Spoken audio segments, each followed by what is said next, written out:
तो बेटा आज का टॉपिक है इम्यूनाइजेशन। बहुत ही खूबसूरत टॉपिक है, बहुत ही शानदार टॉपिक है। हर साल क्वेश्चन आता है, बहुत ही अच्छा टॉपिक है। मतलब पढ़ने में काफ़ी मज़ा आता है और पढ़ाने में भी मज़ा आता है। तो चलिए शुरू करते हैं। इम्यूनाइजेशन क्या होता है? Immunisation is the process of becoming immune to a disease either through vaccination और natural exposure to the disease. अब तुम एक चीज़ ध्यान रखना, तुम्हारा इस वाले वीडियो के बाद ना इम्यूनाइजेशन और वैक्सीनेशन के बीच में डिफरेंस भी क्लियर हो जाएगा। कभी कभार बच्चों को क्या लगता है कि इम्यूनाइजेशन और वैक्सीनेशन दोनों अलग अलग चीज़ें हैं। एकदम सही लगता है, अलग अलग चीज़ें हैं, बट इतनी भी पोल्स अपार्ट नहीं है। थोड़ा बहुत रिलेशन है दोनों में, थोड़ा बहुत क्या, बहुत ज़्यादा रिलेशन है दोनों में, बट दोनों चीज़ें सेम नहीं है। बेटा ध्यान रखना, ठीक है। तो देखो, back to the point. Immunisation एक प्रोसेस है to become immune to a disease, यानी कि वो डिजीज़ हमें ना हो। इम्यून का मतलब है कि वो डिजीज़ हमें ना हो। Immune to a disease either through vaccination, तो या तो हम वैक्सीनेशन से उस डिज़ीज़ के लिए इम्यून हो सकते हैं, या फिर natural exposure to the disease, या फिर वो डिज़ीज़ हमें पहले कभी हुई और हमारी बॉडी उस वाले डिज़ीज़ के लिए इम्यून हो गई। अब तो वो डिज़ीज़ हमें दोबारा नहीं होगी, ये कहना गलत है। वो डिज़ीज़ होने के चांसेस बहुत बहुत बहुत कम है। 1-आधा% है कि हम उस पर्टिकुलर डिज़ीज़ के लिए, जिसके लिए हम इम्यून थे पहले से, वो हमें हो सकती है। कब?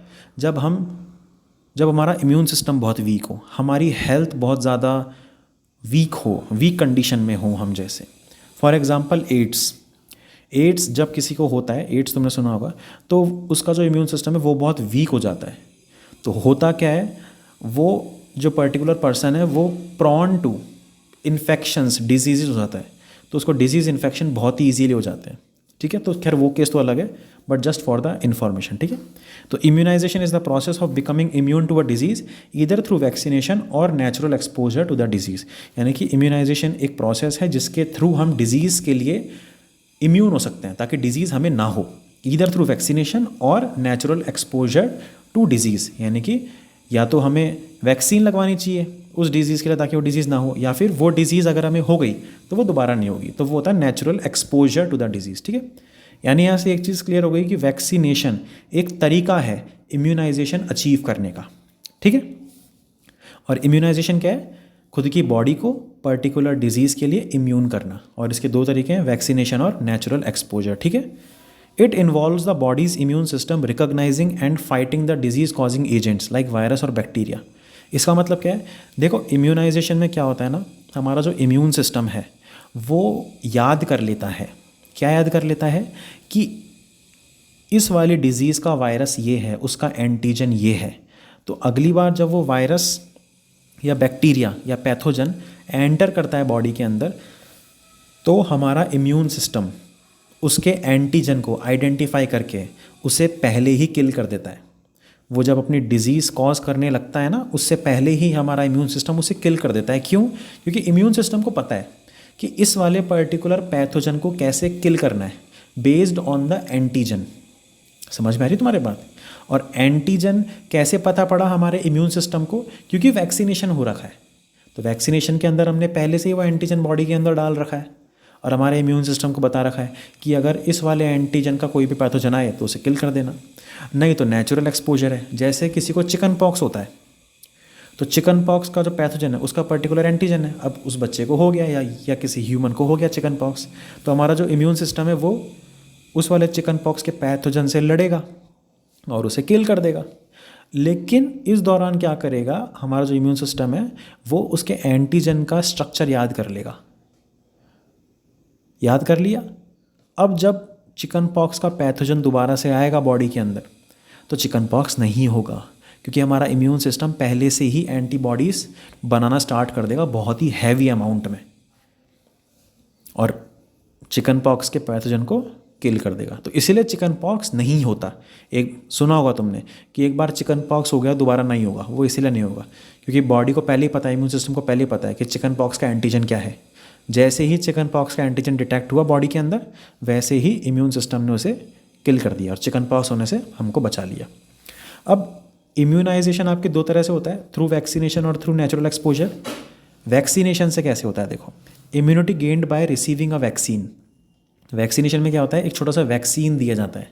वैक्सीन क्या होता है, इस वाले वैक्सीन के अंदर वीकेंड और इनएक्टिवेटेड पैथोजन होते हैं।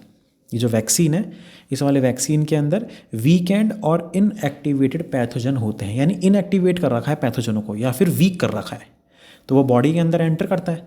पैथोजन के ऊपर एंटीजन होता है, तो हमारी बॉडी एंटीजन को डिटेक्ट कर लेती है और इम्यून सिस्टम को पता चल जाता है कि अगर फ्यूचर में ऐसा कोई पैथोजन आएगा तो उसे किल करना है। ठीक है, एग्जाम्पल क्या है, the measles vaccine protects you from measles without causing illness.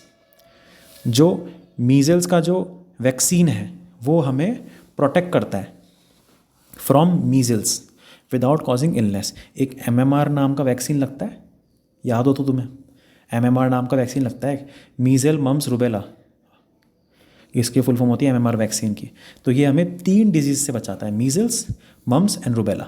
ठीक है, immunisation through natural exposure. Immunisation through natural exposure क्या होता है, immunity gained after being infected by the actual disease and recovering. यानी कि जैसे किसी को चिकन पॉक्स हुआ, वो इन्फेक्ट हो गया, अब हमारा इम्यून सिस्टम चिकन पॉक्स के जो पैथोजन है उससे फाइट करेगा, उसको किल करेगा और उसका एंटीजन रिमेंबर कर लेगा। मेमोरी सेल्स जो होते हैं, मेमोरी सेल का काम यही तो होता है रिमेंबर करने का, रिमेंबर कर लेगा।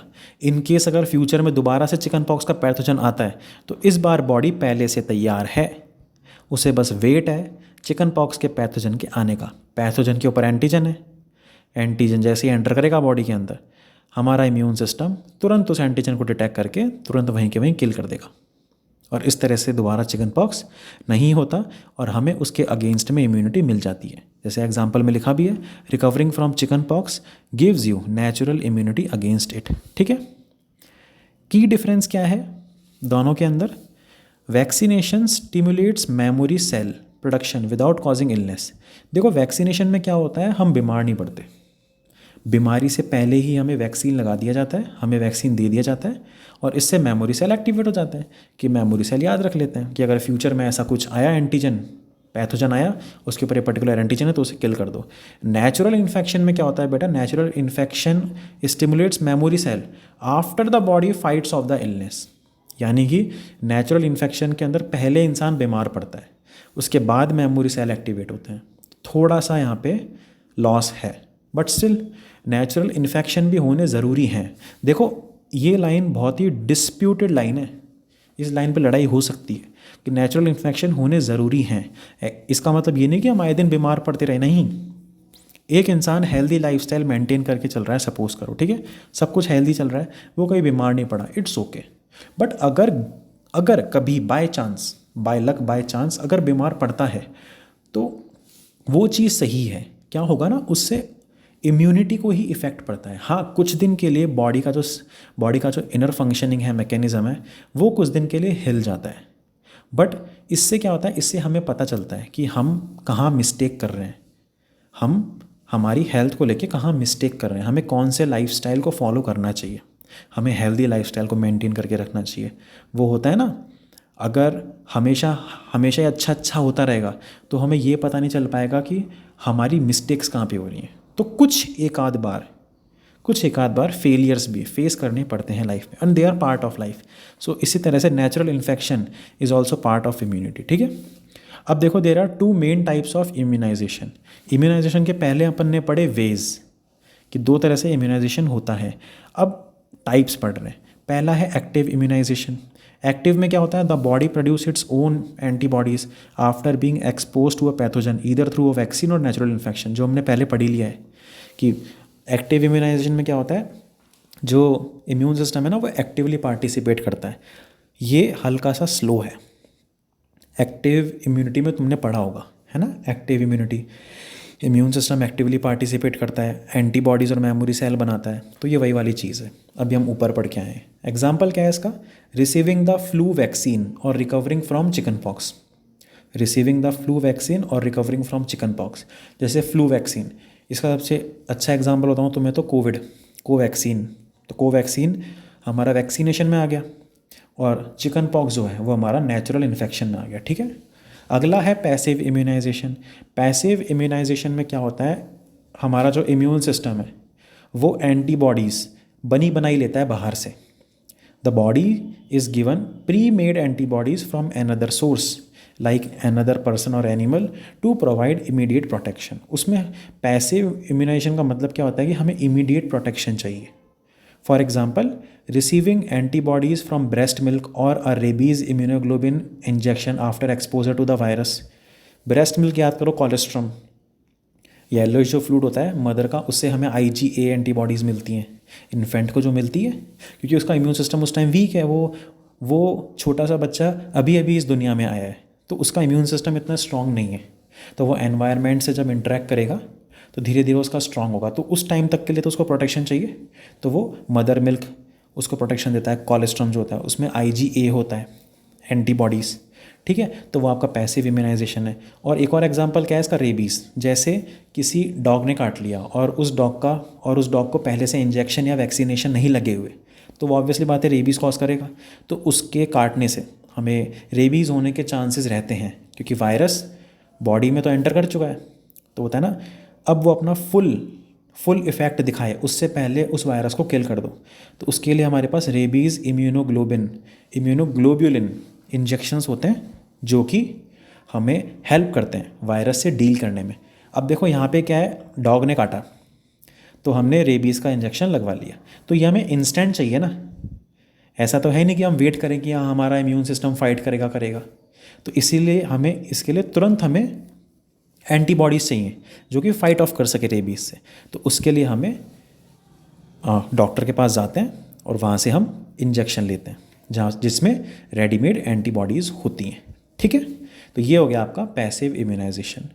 अब तुम लोग एक बात ध्यान रखना, अगर तुम्हें vaccination, injection, active immunity, passive immunity, antigen, इन सब के बारे में थोड़ा और जानना है, वैसे तो मैंने इसमें ट्राई किया तुम्हें सिंपल लैंग्वेज में समझाने का, अगर तुम्हें और जानना है, क्योंकि देखो इनकेस अगर जैसे नहीं आता तो मैं डिस्क्रिप्शन बॉक्स में लिंक डाल दूंगा, उन सब के छोटे छोटे वीडियो हैं, छोटे छोटे एकदम, ज़्यादा कोई बहुत लेंदी वीडियो नहीं है, 1-1 घंटे के वीडियोज़ नहीं है, बहुत ही छोटे छोटे वीडियोज़ हैं, उनको तुम चेकआउट कर लो, ठीक है।